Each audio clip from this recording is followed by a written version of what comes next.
About 5 years ago I picked up this group of paperwork at a car boot sale from a house clearance. It's all addressed to a Mrs. Britton regarding her husband, Flying Officer R.I.J. Britton, who was missing in action, then later confirmed killed in action, after his Lancaster crashed into the French mountains during World War II.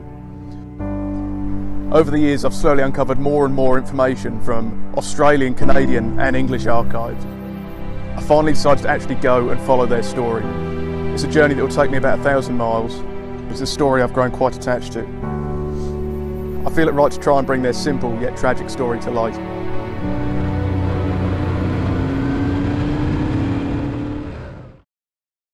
Flying Officer Britton was based here at RAF Balderton, near Newark.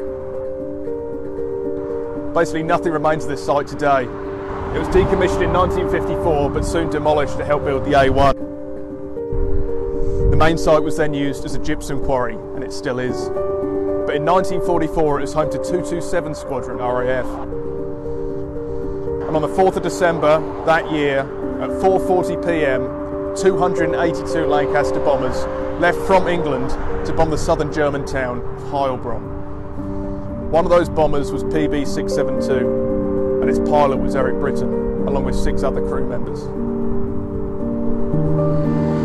The pilot, as I mentioned, was Flying Officer R.I.J. Britton. He was 25 at the time of this raid.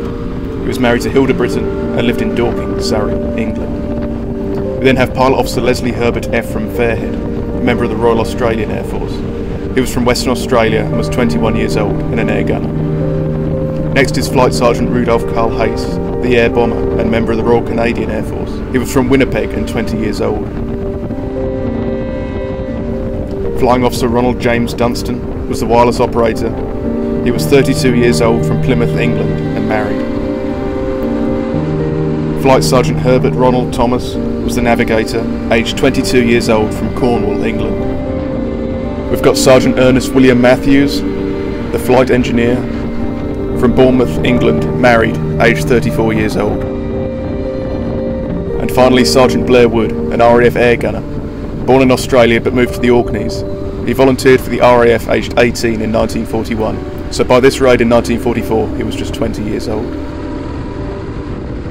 Here we have just such a diverse group of people from different countries, different backgrounds, different age groups, but they're all in this same position in this aircraft, travelling at a couple of 100 miles an hour, several thousand feet above the ground, in the winter, in the dark, with 281 other Lancasters around them. The whole situation is unimaginable.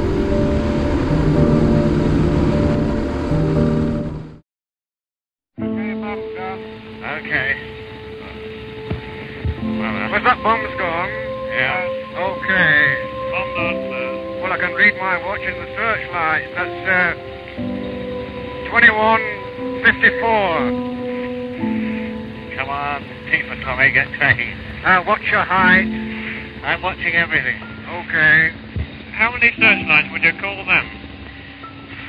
Too many, I reckon. Couple of thousand. Yeah, they're searching for us. Bastards. Oh, hell. They're firing at us now. Are they? Yeah. Okay. Like close. Oh.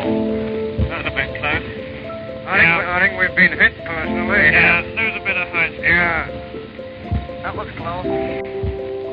Hello, Skipper. Hello? We've been holding them round there. Okay. The oil's leaking out of the flat turret, so it's nothing to worry about. Okay. Okay, boy. Well, there's a few searchlights ahead, about 100. Yeah. My God, I've never seen anything like this before. It's a lie. As for the raid on Heilbronn itself, it's best just to read an account written online. On the evening of December 4th, 1944, 282 Lancaster bombers and 10 escort fighters flew over the city in loose formation. The night was thickly clouded, and this factor altered the approach height for the planes. At 7:18 the first plane flew over, but it was the second plane that dropped 10 bombs with long-term fuses onto the city about 1 minute later. Immediately after dropping the bombs, this plane began its return flight. At 7:20, flare markers were dropped in the city in order to allow accurate bombing by the rest of the squadron. Lancaster PB672 dropped the first load of high explosive bombs approximately 5,800 bombs dropped from a height of 3,800 metres, hitting the city at 7:29. The attack continued until 9:38, with a further 1,200 tons of bombs released upon the city, and 380 devastating the marshalling yard. Within a period of half an hour, 6,500 people lost their lives. Fires started up the entire night, and the entrance to the city was impossible for days, leaving 62% of the city destroyed. 2 anti-aircraft positions and 14 German Ju-88 night fighters fought against the British bombers. The British lost 11 of its 282 planes. One of those was PB672. Hello, engineer. Skipper here. Yeah? Will you put the revs up, please? Yeah? Okay, keep weaving. Bomb doors open. Hello, Bombardier. Okay when you are. Bomb doors open. Bomb doors open, Bombardier. Right. Steady. Steady. Bomb's going in a minute, Bomb. Hey, Jimmy, train to behind us. Bomb steady, man. Hurry up, Jimmy. Hold on. Where is he, rear gunner? Can you see him? Down! Down! Down! He's come down! He's out there, down. Did you shoot him down? Yeah, he's got him, boy. Right in the middle. Bloody good. Bloody good. Hey, just keep waving. There's some slack coming at me. Okay, don't shout all at once. Don't all speak at once now. Keep quiet, it's okay. Okay, it's good. Hello, Mid Gunner. Did you recognize that fighter you shot off? No, I didn't recognize it, but it's definitely going down now. Good, Jimmy, I can see it, boys. Good show.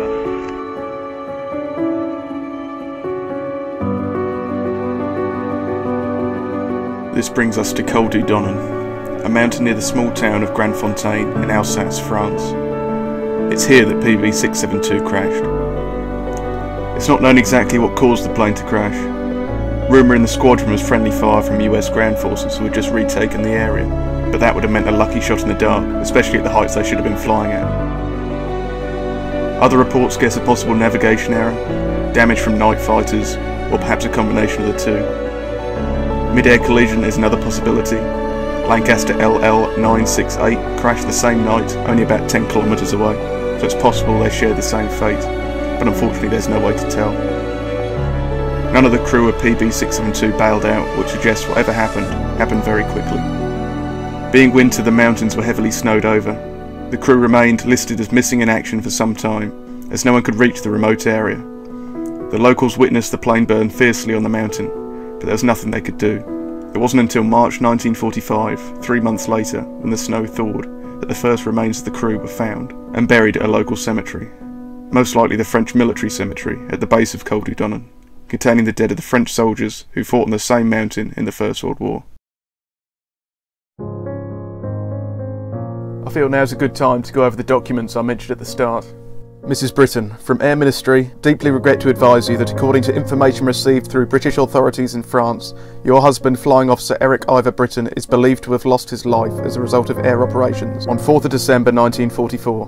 227 Squadron, 5th of December 1944. Dear Mrs. Britton, it is with very deep regret that I have to confirm the news that your husband, Flying Officer Eric Ivor Britton, failed to return from an operational flight over enemy territory on the 4th of December 1944. Not only myself but the whole squadron sincerely hope that he is safe and uninjured, and I would like to take this opportunity of expressing my most profound sympathy to you in your great anxiety.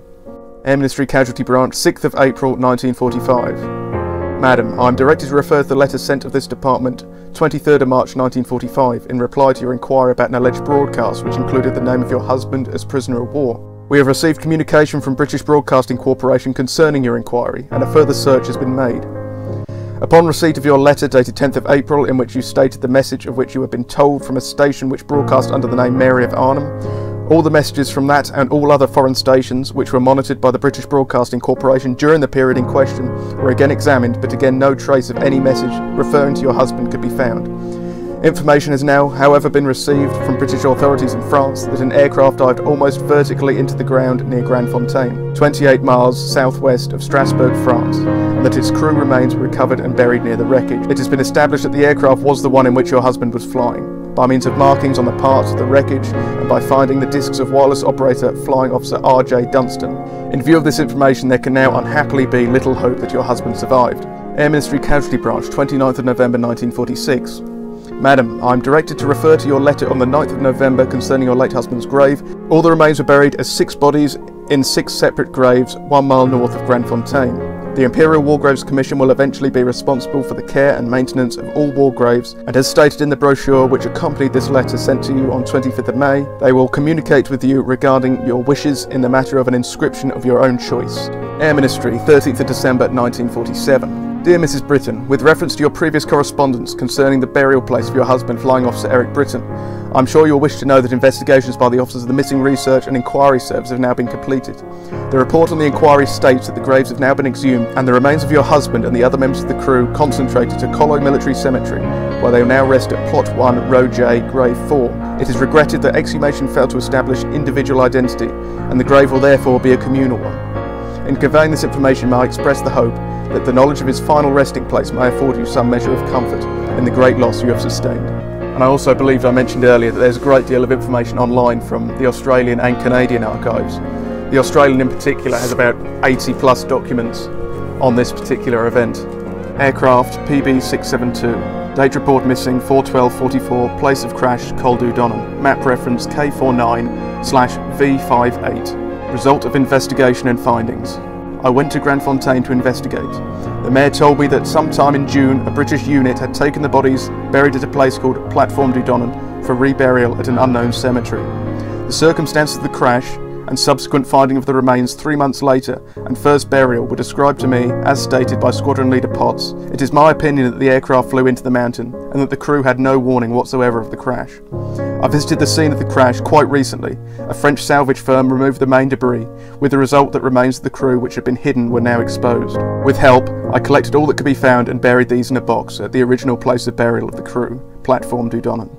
The remains included scraps of battle dress blouse and trousers, a side hat, pilot's wings, scraps of underwear, RAF silk scarf, Mae West, tie, parts of aircrew sweater, and quite a few bones.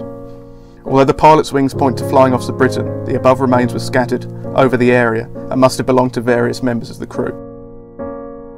I was asked to bury whatever was found on the spot for later concentration with the rest of the crew. A rough cross was made up and placed over the grave, but the Mayor of Grandfontaine was arranging to have a proper cross made. Information received from 151, Flying Officer Dunstan and Flight Sergeant Hare killed. Details of remainder of crew unknown. Bodies so badly mutilated, possible that remains are only of 7 crew. No information of any survivors. Reclassified, missing, believed killed.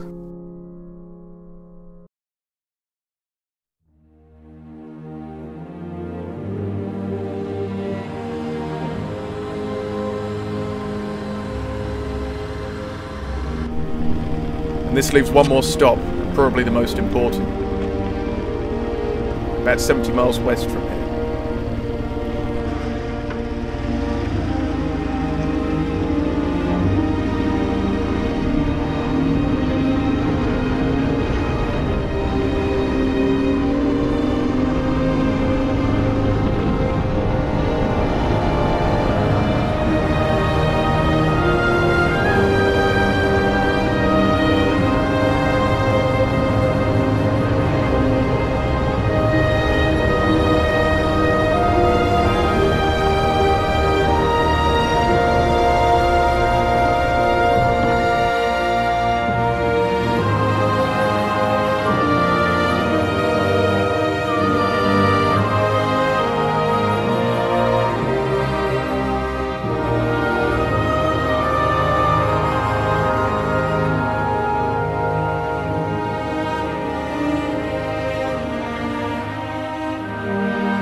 we finish our story here at the War Memorial in Dorking, Surrey, Britton's hometown, where his name is found along with hundreds of others who lost their lives.